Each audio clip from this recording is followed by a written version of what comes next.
So, hi guys, dun sa mga magpapa-DNC, ano ba yung mga kailangan bago ka ma-DNC? So, kailangan mo ng mga medical. Ano ba yun? Yung sa blood type mo, T3, T4, then check yan. Tapos tatagyan yung sugar mo, ayan, check nila yan sa thyroid, i-check nila yan yung nasa blood mo, kung okay ba. Tapos makakapag-ECG ka, tapos X-ray, ayan, Trans-B, ayan, tapos pap smear. O yan, mga kailangan mo pagka nakapag-DNC ka. Which is, experience ko yan. Dahil isa ko sa natapos ngayon 2026 at talagang experience ko yung DNC. Kasi nga, experience ko, grabe guys, talagang drawing ka pagkatapos nung mo.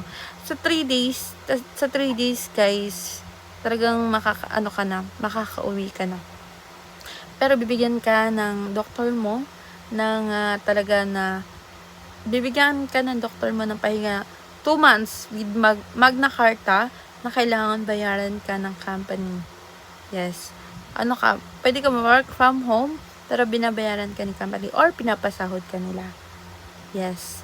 Sobrang ganda nga guys ng ito dahil ito yung sa ovary kasi natin.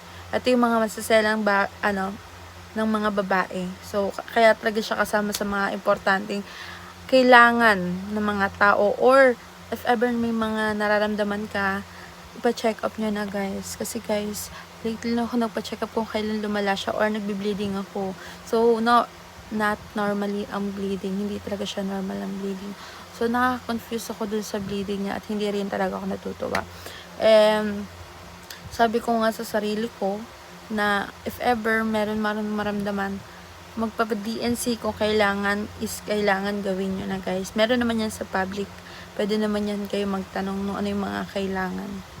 Yung TF at yung T, yung TP or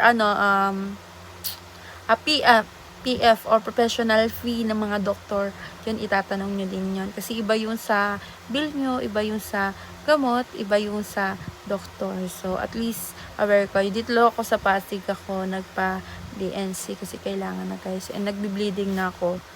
Sobrang nakakatakot yun. Kaya, hindi kayo babae. Need mo na magpa-DNC.